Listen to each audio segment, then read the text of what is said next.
আসসালামু আলাইকুম, কেমন আছেন সবাই? আশা করি যে যেখান থেকে আমার ভিডিও দেখছেন সবাই ভালো আছেন, সুস্থ আছেন। আমরাও আলহামদুলিল্লাহ ভালো আছি। তো অনেক দিন পর হচ্ছে আজকে একটা ভিডিও শেয়ার করলাম আপনাদের সাথে। আর এই ভিডিওটা হচ্ছে লাস্ট এক সপ্তাহ আগের করা ছিল। তো তারপরের দিন থেকেই হচ্ছে নেট সব বন্ধ হয়ে গেছিলো, যার কারণে এই কয়েকদিন কোনো ভিডিও আপলোড দিতে পারিনি। তো তারপরের দিন যে ভিডিওটা করা ছিল সেটাই হচ্ছে আজকে আপলোড দিয়ে দিলাম আর কি। তো নেট অফ হওয়ার পরের দিনই হচ্ছে আমি আবার বাবার বাড়িতে চলে আসছিলাম। তো এখানে এসে হচ্ছে কোনো ভিডিও করি নাই আর কি। তো আশা রাখছি যে যেখান থেকে দেখছেন সবাই আল্লাহর রহমতে ভালো আছেন। তো এই বাংলার বুকে অনেক মায়ের বুক খালি হয়ে গিয়েছে। তো আল্লাহ তাদের ধৈর্য ধরার তৌফিক দান করুক। আমি হচ্ছে 52 ভাষা আন্দোলন দেখিনি, কিন্তু 24-এ এসেও কোটা আন্দোলন দেখেছি, যারা কোটার জন্য জীবনও দিয়ে দিয়েছেন। আল্লাহ যেন এই শহীদ ভাই বোনদের জান্নাতুল ফেরদৌস দান করেন, এইটাই দোয়া করি। তো এই কয়েকটা দিন মনে হচ্ছিল যে আমরা খুব দুঃসময়ের মধ্যেই ছিলাম, একটা দুঃস্বপ্নর মতোই ছিল সব কিছু। হঠাৎ করে কি থেকে কি হয়ে গেল বুঝতেই পারিনি। তো যাই হোক, আল্লাহ তাআলা যেন আমাদের বাংলাদেশটাকে আবারও সেই আগের মতো পরিস্থিতি শান্ত করে দেন। তো এটাই হচ্ছে চাওয়া। তো আপনারা যে যেখানে থাকেন না কেন সাবধানে থাকবেন, ভালো থাকবেন। সবাই হচ্ছে আমাদের জন্য দোয়া করবেন, আমরাও আপনাদের জন্য দোয়া করি।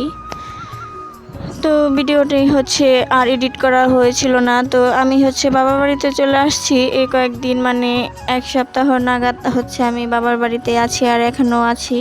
তো এখানে হচ্ছে কোনো কিছুই আমি ভিডিও করিনি, কারণ এরকম একটা অবস্থাতে না ভিডিও করতেও ভালো লাগছিল না আর কি। তো সব সময় শুধু মনে হচ্ছিল যে কি হচ্ছে না হচ্ছে, কবে কি হবে। তো এটাই মনে হচ্ছিল, আর কোনো ভিডিও করিনি। আর যেহেতু নেটও নাই, তো ভিডিও করে কি লাভ হতো।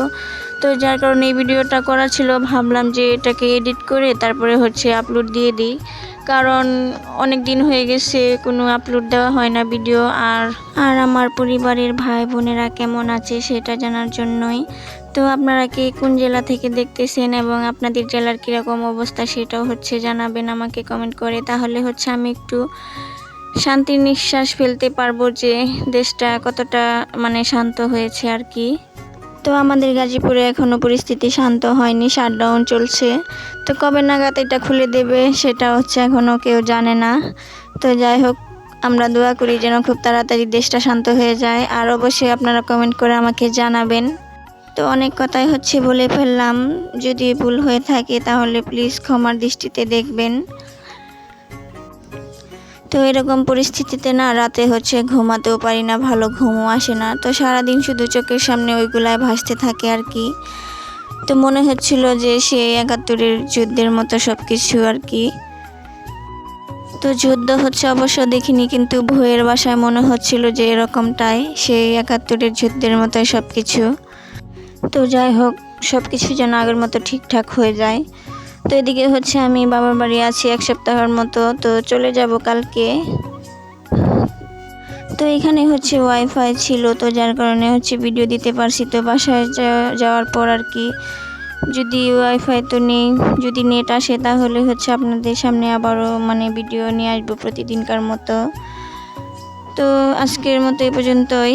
সবাই ভালো থাকবেন, সুস্থ থাকবেন, আর আমার পাশেই থাকবেন, আমাকে সাপোর্ট করবেন, আগের মতো ভালোবাসা দিবেন। সবাই সুস্থ থাকবেন। আল্লাহ হাফিজ।